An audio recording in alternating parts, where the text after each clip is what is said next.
Hello students, welcome to Scholars Cave. और आज की इस क्लास में हम डिस्कस करने वाले हैं यूक्लिड डिवीजन लेमा के बारे में। यूक्लिड डिवीजन लेमा को हम लोग लॉन्ग डिवीजन मेथड के नाम से भी जानते हैं और ये हमारा बेसिकली एचसीएफ फाइंड करने के लिए काम में आता है। एचसीएफ हमें पता होगा हाईएस्ट कॉमन फैक्टर होता है। अब हम डिस्कस करेंगे यूक्लिड ने क्या स्टेटमेंट दी थी, क्या थ्योरम दिया था। अब हम उसको पढ़ते हैं। यूक्लिड कहता है two positive integers a and b के लिए यूनिक इंटीजर्स एग्जिस्ट करते हैं q and r such that a equals to B Q plus r और where r is less than b and greater than equals to 0। अब बोलोगे sir आपने ये statement पढ़ के सुना दी, अब इसको थोड़ा समझा दो। तो बिल्कुल समझाने के लिए ही मैंने ये वीडियो बनाई है। इसमें क्या बोला है, टू पॉजिटिव इंटीजर्स हैं a एंड b, इनके लिए टू यूनिक इंटीजर्स एग्जिस्ट करते हैं q and r where as r is less than b greater than equals to 0। अब इसको हम समझने के लिए एक एग्जांपल लेते हैं। और यहां पे आप देख रहे होंगे कि यूक्लिड डिवीजन है, तो बचपन से हम जो डिवीजन करते हैं वो ही पढ़ेंगे और देखेंगे कि यूक्लिड ने क्या बेसिक डिवीजन को एक लैंग्वेज दे दी है। नेक्स्ट मैं आपसे बोलता हूं कि आप दो नंबर कंसीडर कर लो, 25 एंड 4 मैंने ये कंसीडर कर लिए। मैं आपसे कहूंगा बच्चों कि आपको 25 को डिवाइड करना है 4 से, तो आप देखेंगे 4 6 जा 24 एंड रिमाइंडर हमारा 1 बचता है। तो मैंने क्या करा यहां पे, मैं इसको एक चीज लिख सकता हूं यहां पे ऐसे। क्या मैं लिख सकता हूं, 25 is equals to 4 into 6 plus 1। आप पूछोगे सर हाँ लिख सकते हो। तो मैंने जो टू पॉजिटिव नंबर कंसीडर करे थे ए एंड बी, ये ए है ये बी है। जब मैंने डिवाइड किया इसको तो 6 मेरा क्वोशिएंट आया और 1 मेरा रिमाइंडर आया। यस और नो? अब देखो आप खुद चेक कर लो यहां पे, a equals to B Q plus R. Yes और नो? तो मैं इसको एक जनरलाइज्ड अगर मैं वे में बोलूं तो मैं लिख सकता हूं जो हमारा डिवाइडेंट है, जो डिवाइड होने वाला है, इज इक्वल्स टू डिवाइजर जो डिवाइड कर रहा है into quotient plus remainder. Yes और नो? ये हमारी एक जनरलाइज स्टेटमेंट हो गई। अब मैंने आपको एक चीज स्टेटमेंट में पीछे लिखा हुआ था, where r is less than, यहां पे ऐसा भी लिखा हुआ था where r is less than b greater than equals to 0। इसका क्या मतलब है? अब मैं आपसे कहता हूं कि b हमारा क्या है, यहां पे डिवाइजर है, r हमारा रिमाइंडर है। क्या ये कभी पॉसिबिलिटी हो सकती है जो हमारा रिमाइंडर बचेगा वो हमारा डिवाइजर से बड़ा हो? मतलब अगर मैं यहां पे रिमाइंडर 5 लूं तो क्या ये पॉसिबिलिटी है कि रिमाइंडर 5 हो? नेवर, क्योंकि ये हम जब उसको 4 से डिवाइड करेंगे तो 4 1 जा 4 चला जाएगा, रिमाइंडर 1। तो ऑलवेज जो भी रिमाइंडर होगा वो हमारा डिवाइजर से कम होगा। यहां तो हमने एक जनरलाइज स्टेटमेंट पढ़ ली, a equals to B Q plus R, क्या यूक्लिड ने कहा। अब हम देखते हैं कि इस मेथड से हम एचसीएफ कैसे फाइंड करते हैं। तो इसको सॉल्व करने के लिए हम साथ के साथ एक एग्जांपल लेते हुए चलेंगे और समझते हुए चलेंगे। तो मैं आपके लिए एक क्वेश्चन ले लेता हूं, फाइंड एचसीएफ ऑफ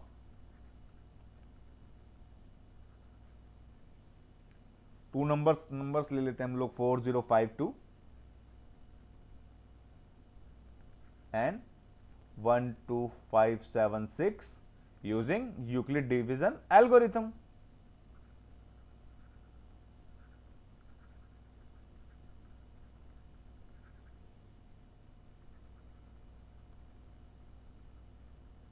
तो अब इसको सॉल्यूशन देखते हैं कैसे हम स्टार्ट करेंगे। तो जनरली मैंने आपको बताया कि इसको थोड़ा सा हल्का सा लॉन्ग डिवीजन मेथड भी कहते हैं। तो कैसे कहते हैं, क्योंकि इसमें जो डिवीजन है हमारा थोड़ा लंबा चलता हुआ जाएगा। तो कैसे देखते हैं, हम स्टार्ट करते हैं इस क्वेश्चन को।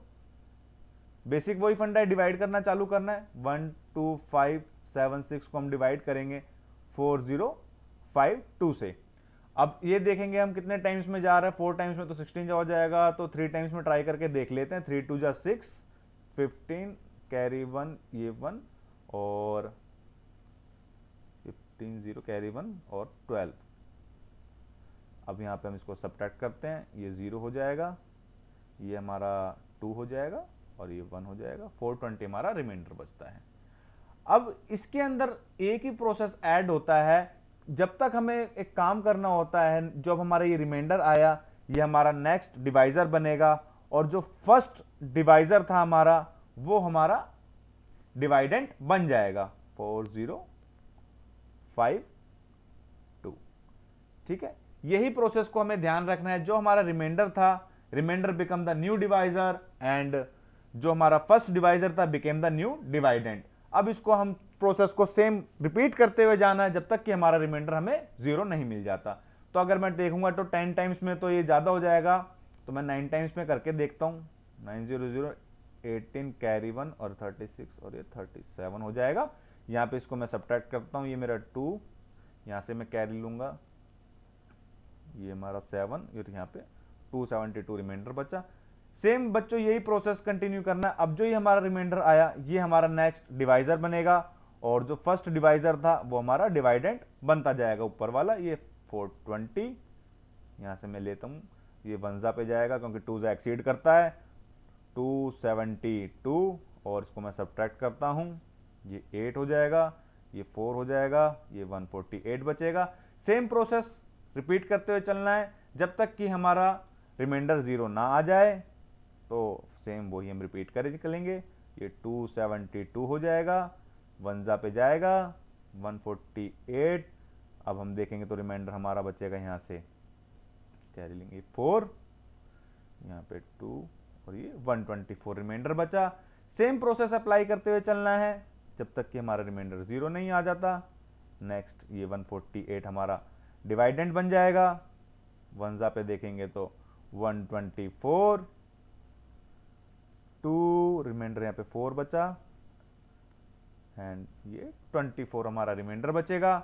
नेक्स्ट प्रोसेस वही है जब तक हमें कंटिन्यूअसली डिवाइड करना है, इसलिए इसको लॉन्ग डिवीजन मेथड भी बोला जाता है। अब आपको समझ में आया ना कि ये लॉन्ग डिवीजन मेथड क्यों बोला जाता है। ये हमारा 124 है, यहाँ पे देखेंगे तो ये 5 टाइम्स में जाएगा, यहाँ 120, रिमाइंडर 4 बचा। मतलब अभी भी देख रहे हो हमारा रिमाइंडर 0 नहीं आया है, तो हमें कंटिन्यूअसली ये करते रहना है प्रोसेस। फिर हम इसको रिपीट करेंगे और ये 24 हमारा नेक्स्ट ये बन जाएगा, 4 6 जा 24 और रिमाइंडर यहां पे 0 आया। तो अब हम यहां क्या बोल सकते हैं, here process ends because r equals to 0, therefore HCF of 4052 and 12576 equals to 4। 4 क्या है हमारा, the last divisor.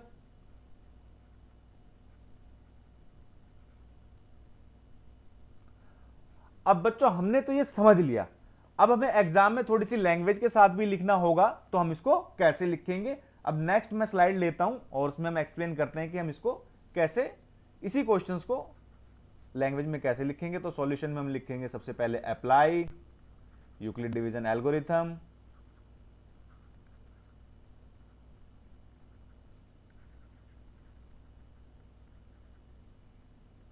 to 4052 and 12576।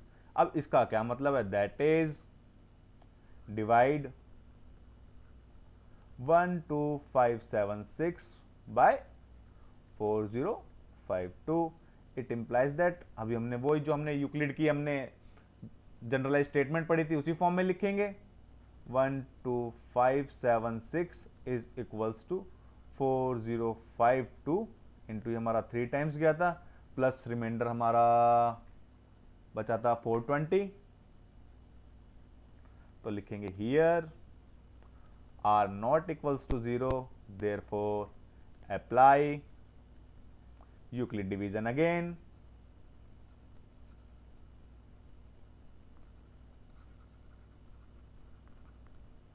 ठीक है, तो देयरफॉर इट इंप्लाइज दैट क्या हो जाएगा हमारा 4052 इक्वल्स टू 420, ये हमारा 9 टाइम्स गया था और रिमाइंडर हमारा बचा था 272।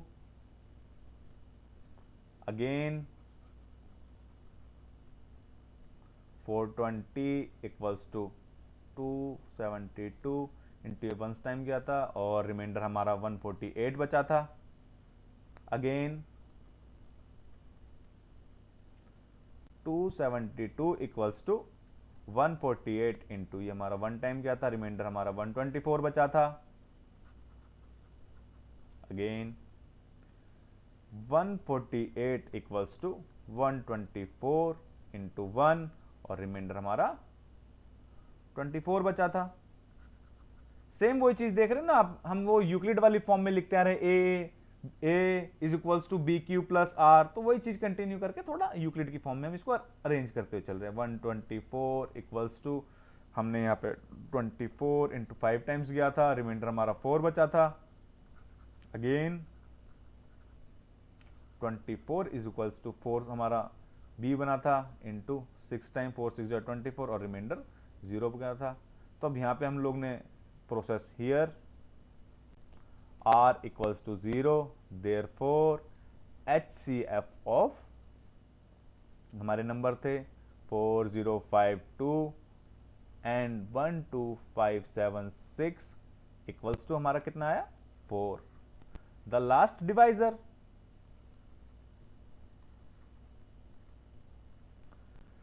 ठीक है स्टूडेंट्स, तो आज की क्लास हम यहीं तक रखते हैं। आई होप कि आपको समझ में आया होगा कि यूक्लिड डिवीजन एल्गोरिथम क्या है, यूक्लिड डिवीजन स्टेटमेंट क्या है, थ्योरम क्या है। और अगर आपको थोड़ा सा भी कहीं डाउट लगता है तो आप वीडियो को रिपीट करके देख सकते हैं। Thank you very much. और नेक्स्ट हम की वीडियो हम देखेंगे, हम एक्सरसाइज 1.1 के क्वेश्चन डिस्कस करेंगे। Thank you very much.